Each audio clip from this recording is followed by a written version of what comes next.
Today I'm working on a style that I have never actually refinished before. I've been at this for about 3 years and I've never actually done this style, but I'm super conflicted because it's in beautiful shape. Let me show you. Here's the piece. It's absolutely beautiful. It has just a tiny little flaw on the top right there, little bit of other marring on the side, but overall in just immaculate condition. And so that's why I struggle. It is in person, it's quite orange. And so I know that it probably wouldn't sell well just because it is so orange. But you can see I have a maker's mark. It's a Thomasville, which is a fabulous brand. I have all the hardware. Everything's just in like great condition. So I really struggle. What am I going to do with it? So I'd really love to paint it because French Provincial dressers look gorgeous painted. So I did a poll on both YouTube and Instagram and got so many varying responses. My vote was, okay, should I paint it? Should I do a paint and stain combo or should I just tone it darker? And a lot of different responses. I'll put some of them up, but at the end of the day, I had to really look at my return on investment. And, I really don't like to have to paint something unless it's really has bad veneer damage. But this one was quite orange in person. And so I knew in order to sell it, to resell it, I would need to adjust the color a bit. So I have decided that I'm going to tone it. So let me show you how I'm going to do it. So in order to tone it, I'm going to first do a scuff sand. I'm following General Finish's protocol for applying gel stain. So you just do a scuff sand with either 150 or 180 grit. I'm doing 180. You're basically just etching up the surface so that you'll have some contact with the gel stain. So I'm not trying to break through the top coat or anything like that. I'm not trying to get down to raw. You don't want to do that. You're just basically scuffing it up so that it will accept the gel stain. So I'm just going to go around the whole piece, scuff sand it, and then I'll come back and dust it off and then clean it with a 50-50 mixture of denatured alcohol and water.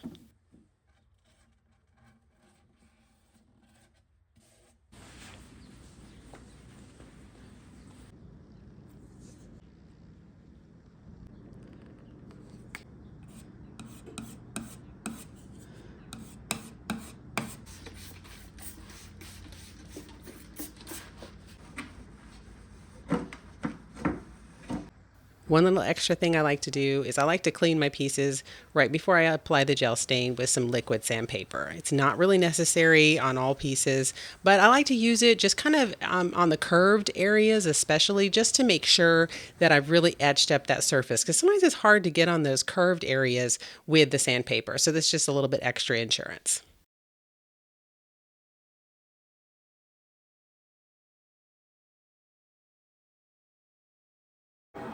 Today I'm going to use Kona Gel Stain by Varathane. So it's a really dark color. I've also used Java. I've used all kinds of different ones, but I want to go darker. So I'm going to try Kona. You're just going to apply it, and you can see I'm applying it with a chip brush. You're just going to go ahead and put it over the entire surface. And I'm going to let it set for a little bit. I'll kind of work my way through the whole piece. I'll do the top. I'll do all the drawers. And then once that's done, I'll come back and start wiping it back.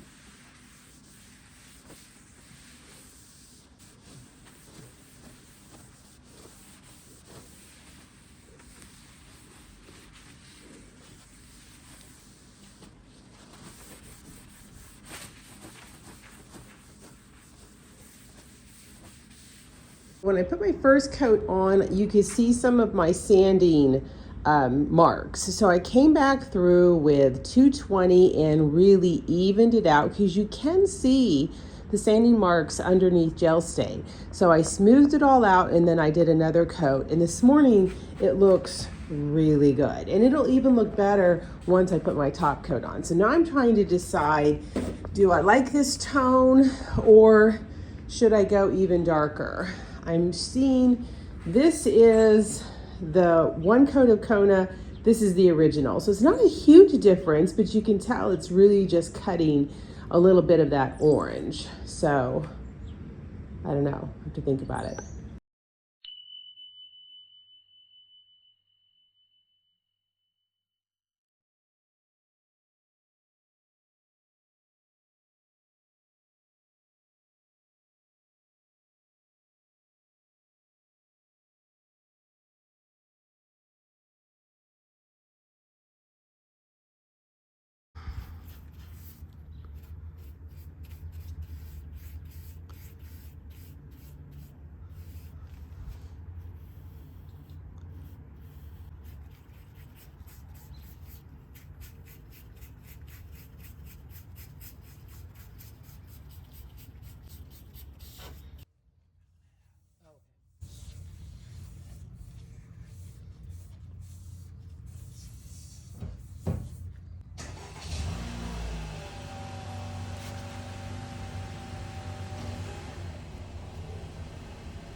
I feel like I want it just a little bit darker, but not dark enough to apply a complete second coat. So I'm going to tone it.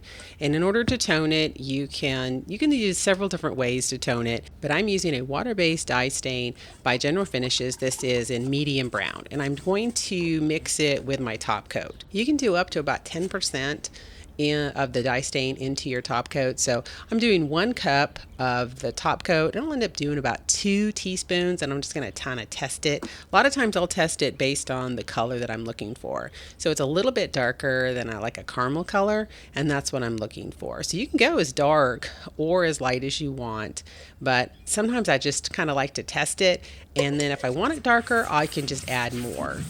I'll do a nice little scuff sand, this with a really high grit, make sure it's dusted off, and then I'll spray it with my spray gun. But because I'm applying an actual stain with my top coat, I have to really be careful that I'm not going to hesitate in an area because you don't want it to be glopped on. So I have to be really mindful of my spray pattern and make sure that it's really even.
And I was happy after the first coat. So then I reloaded my sprayer with just clear coat, and I'll put a couple clear coats on it to seal it up.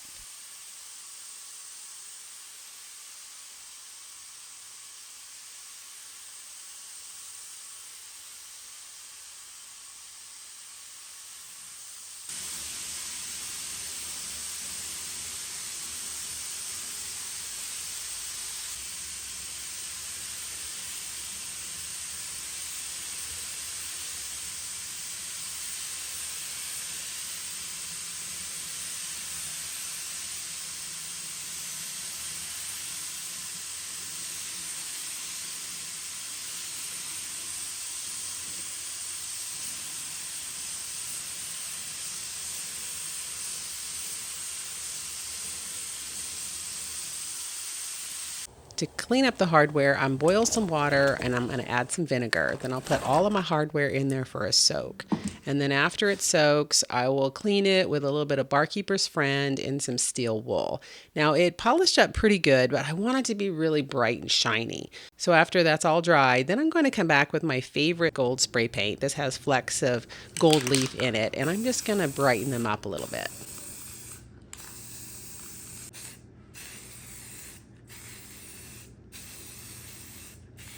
Now I'm ready to work on my drawer. So I'm going to clean it with a 50-50 mixture of denatured alcohol and water. And then I did get some gel stain on some of the edges. So obviously it's best to clean that up right away right after I've done the gel stain. But honestly, sometimes I just forget. So you can either use mineral spirits, or you can see I'm sanding back some of the areas that had the gel stain on them. So you can see that that's like a big glob. So the mineral spirits just kind of help soften that up. And then I'll come back with my sandpaper and get that side cleaned up. And then after that, I'm going to use a Danish oil just to refresh all of the interior and the sides. And then I'll line the drawers.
To line the drawers, I pull the paper across and trim it just to size. And then I roll it back up, and this is kind of like the little pro tip. I like to roll it up, put it against the front of the drawer, and I'm going to cut off any excess on the back. That's just going to help me so that I don't have so much paper that I'm dealing with. It makes it harder to put in the drawer when you have so much paper. So I take the backing off, and then I'm just going to align it against the front of the drawer. I'll start smoothing it out with my fingers, and I'm just gently pushing it into the corners. Then I'll use a soft Pondo spreader to just start working it into the corners and smoothing out any wrinkles or bubbles that might be there.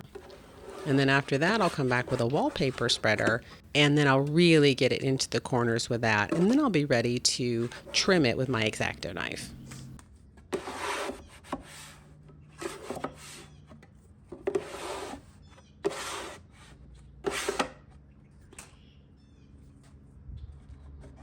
I've been liking to set my drawers up in order to trim them, and it seems like I can see it a little bit better. So depending on, if you're right or left-handed, it might be something you try. Normally I lay them flat, but it's been working pretty good by standing them up and trying to trim them. I know some people don't like lined drawers, but honestly, if it's a piece that I'm selling, my buyers really like it when the drawers are lined. And so it's just one less thing that they have to do. It's just a nice little surprise when they open the drawer and see a beautiful liner.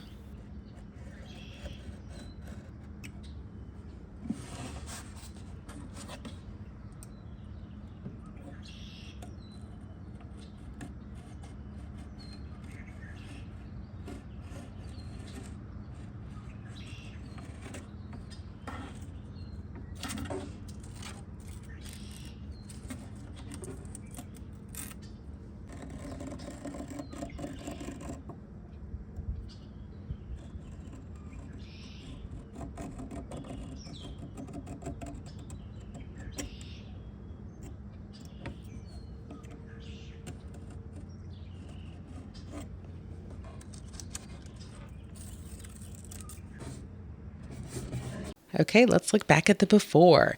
This piece was absolutely stunning already. Just it needed just a little bit of a different color for more of a modern home. And so, the trend is really going darker. It seems like it's either polar, either really dark, really light. Actually, mid-tone's in, but just orange isn't in. And a lot of people don't like red either. So I really just needed to tone down the orange and just kind of jazz it up a little bit. So with a little bit of gel stain, here is the finished product. What do you think? It's subtle. It's not overly dramatic, but I do think that it's enough to tone down that orange, and I think it's really rich. Now, we made the top perfect. There was a few little things here and there, but jazzed up the hardware. I did line the drawers, but it's beautiful. And wow, I really like it. And so I'm listing it locally and for shipping for $1,400. So we'll see if I get a buyer at that price point. But I think it's really beautiful. I'm leaning into the darker trends, and I think people are really liking them. One thing I did off camera that I didn't get to show was I did sand the top down a little bit. I did another coat because I didn't do it. I was going too fast. I have a tendency to go too fast. I need to slow down to let the product be able to lay down, and I need to overlap by 50%. So sometimes I just get in a hurry, but don't be in a hurry because then you'll just have to redo it. So I gave it just a nice little scuff sand and then did another coat, and it's perfect. So top coats can be my nemesis, but enjoy some of these videos and I'll come back in just a sec.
So what did you think about this one? Did you like it? It wasn't a super dramatic transformation, but just more of a modernizing transformation. I bought this and 2 nightstands for $300. And like I said, I listed this one for $1,400. So we'll see what it sells for. I'll put it on the community page, but tell me what you think. And thanks so much for watching.